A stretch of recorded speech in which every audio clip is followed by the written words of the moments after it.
Nick, a first-time call out of New York. Nick, you are on the air. Hello, Jesse. Hello, Nick. Have you heard the good news? What's the good news? No man is good. Amazing. Yes. Well, I'm a long-time listener, and I forgave my parents, and that was a game changer. Getting born again. Excuse me 1 second.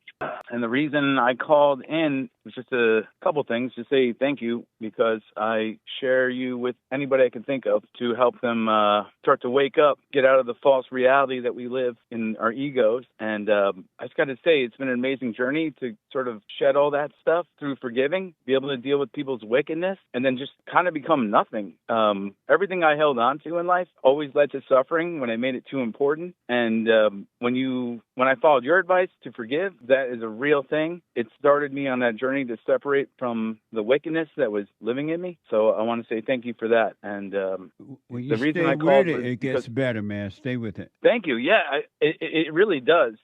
It's like every day is an adventure. You don't know what's coming, but you're in a peaceful space for whatever comes your way. Yeah. And it's been a lot of actually kind of fortune, but I'm willing to face any. I mean, it's not about me willing. I'm just able to now endure and not have fear. It's amazing. That's amazing. Nice. And I'm a recovering philosopher, by the way. That was what I studied. I really wanted to find wisdom, and got caught in the sauce with all that stuff, overthinking, and they have these weird philosophies like existentialism, which are just this idea of putting every burden on yourself. You're absolutely responsible for everything, as if we had this like freedom, and you're just toiling with these ideas like, I need to figure out what's right or wrong. Hold on 1 minute. So but what? meanwhile, you're full of anger. Yep. I'm sorry. What did you say, Jesse? Go ahead. So recovering philosopher, too much thinking going on in my head. Right on. So overanalyzing. You know how you say intellectuals have the least ability to get born again? Right. It's because of the ego intellectual thing. people are so dumb it's not even funny. They act so silly. And I had a lot of experience going to these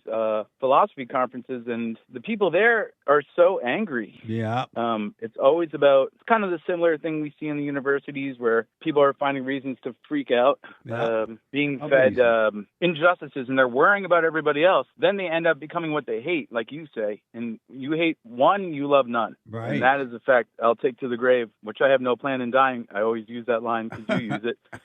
So speaking of that, one of your callers was talking about this speculative theory he had about Jesus coming back and how the times are different. And I thought an interesting distinction, and this is the good side of philosophy. It's not about thinking. It's like practical thinking. You know, you don't have to make it so serious or make it so important. But you're talking about the spiritual reality. That hasn't changed. So you brought up the stories from the Bible, you and James with the good hair. Hank, yeah.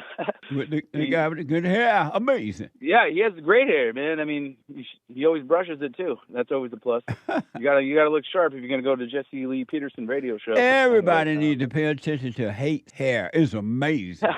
It's iconic.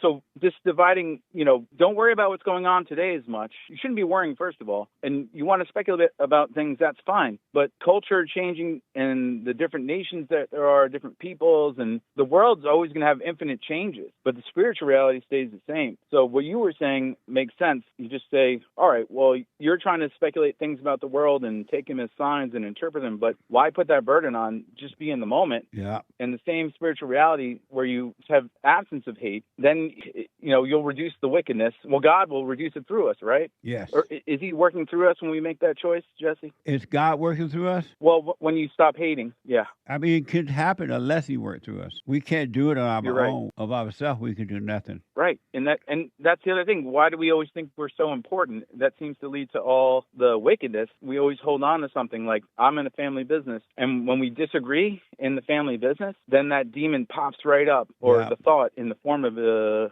demon in the form of a thought. Yeah. And I can't believe the kind of things it wants to put in my head. And it will show up. Like you said, it's like a movie screen, like projecting something. And if you just watch it like a movie, it passes. Let me ask you this. I was making it my God. Let me ask you this because of time. Are you doing this week? Do you know this week assignment? Oh, find that first thought? Catch that first thought. I just heard about it today. Are you doing that? Oh, you just heard about it today? I just heard about it, but okay. I'm always trying to let go of my thoughts well, so they don't occupy me. Catch the first thought and become a thought watcher. Catch the first thought. You see what happened. And I want to know what happened. Call me back and let me know how did that go. I will. Oh, can I answer the biblical question real quick? When people say my prayers go out, what do they mean? They're just repeating what they heard, because I would just say that too and think that somehow our prayers mean something, or like we have that kind of power. Amazing. So, I don't know what it's just believing something you don't know why, and you should question it. Well, that's my answer. I appreciate that, and I'll put my little 2 cents in on Sunday. Thank you. Thank you, Jesse. You're the man. Much love to everybody. Thank you, man. Stay with it. Stay with it. Stay with it. Oh, you know I will, and I'm getting that message out. Believe me. Right Bye. on. All right now. 888-7